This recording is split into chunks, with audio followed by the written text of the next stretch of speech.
Under the Sunset by Bram Stoker. Far, far away, there is a beautiful country which no human eye has ever seen in waking hours. Under the sunset it lies, where the distant horizon bounds the day, and where the clouds, splendid with light and color, give a promise of the glory and beauty which encompass it. Sometimes it is given to us to see it in dreams. Now and again softly come angels who fan with their great white wings the aching brows and place cool hands upon the sleeping eyes. Then soars away the spirit of the sleeper, up from the dimness and murkiness of the night season it springs. Away through the purple clouds it sails. It hies through the vast expanse of light and air, through the deep blue of heaven's vault it flies, and sweeping over the far-off horizon rests in the fair land under the sunset. This country is like our own country in many ways. It has men and women, kings and queens, rich and poor. It has houses and trees and fields and birds and flowers. There is day there and night there also, and heat and cold and sickness and health. The hearts of men and women and boys and girls beat as they do here. They are the same sorrows and the same joys and the same hopes and the same fears.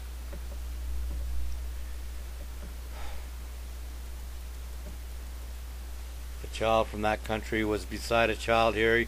You could not tell the difference between them, save that the clothes alone are different. They talk the same language as we do ourselves. They do not know that they are different from us, and we do not know that we are different from them. When they come to us in their dreams, we do not know they are strangers, and when we go to their country in our dreams, we seem to be at home. Perhaps this is because good people's homes are in their hearts, and wheresoever they may be, they have peace.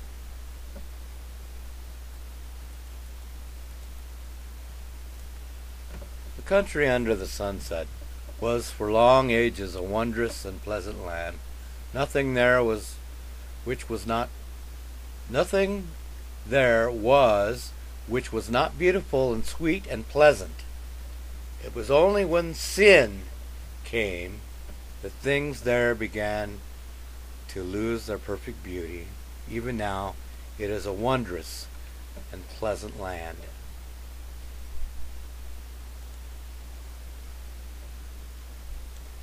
As the sun is strong there, by the sides of every road are planted great trees which spread out their thick branches so the travelers have shelter as they pass. The milestones are fountains of sweet, cold water, so clear and bright that when the wayfarer comes to one, he sits down on the carved stone seat beside it and gives a sigh of relief, for he knows that there is rest. When it is sunset here, is the middle of the day there. The clouds gather and shade the land from the great heat. Then for a little while everything goes to sleep. The sweet, peaceful hour is called the rest time. When it comes, the birds stop their singing and lie close under the wide eaves of the houses, or in the branches of the trees where they join the stems. The fishes stop darting about in the water and lie close under the stones, with their fins and tails as still as if they were dead. sheep and the cattle lie under the trees. Men and women get into hammocks slung between trees or under the verandas of their houses. Then, when the sun has ceased to glare so fiercely and the clouds have melted away, the living things all wake up. The only living things that are not asleep in the rest time are the dogs. They lie quite quiet, only half asleep, with one eye open and one ear cocked, keeping watch all the time. Then, if any stranger comes during the hour of rest, the dogs rise up and look at him softly without barking, lest they should disturb anyone. They know if the newcomer is harmless, and if it be so, they lie down again, and the stranger lies down too till the rest time is over.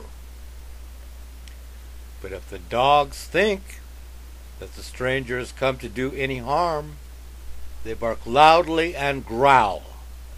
The cows begin to low, and the sheep to bleat, and the birds to chirp and sing their loudest notes, but without any music in them, and even the fishes begin to dart about and splash the water. The men awake and jump out of their hammocks and seize their weapons. Then it is an evil time for the intruder. Straightway he is brought into the court and tried, and if found guilty, sentenced, and either put into prison or banished. Then the men go back to their hammocks, and all living things retire again till the rest time is over. It is the same in the night as in the rest time. If an intruder comes to do harm, in the night only the dogs are awake, and the sick people and their nurses.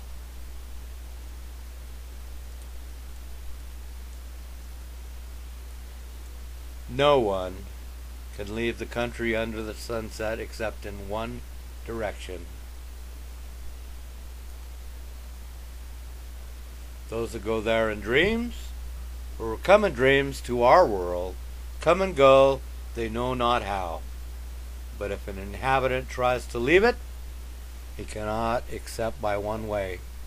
If he tries any other way, he goes on and on, turning without knowing it, till he comes to the one place where only he can depart. This place is called the portal. And there the angels keep guard.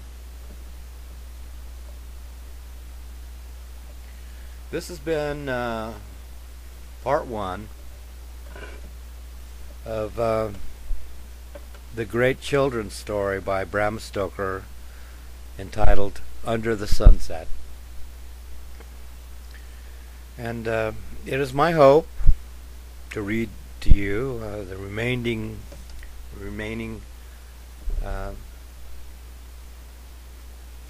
verses of this eloquent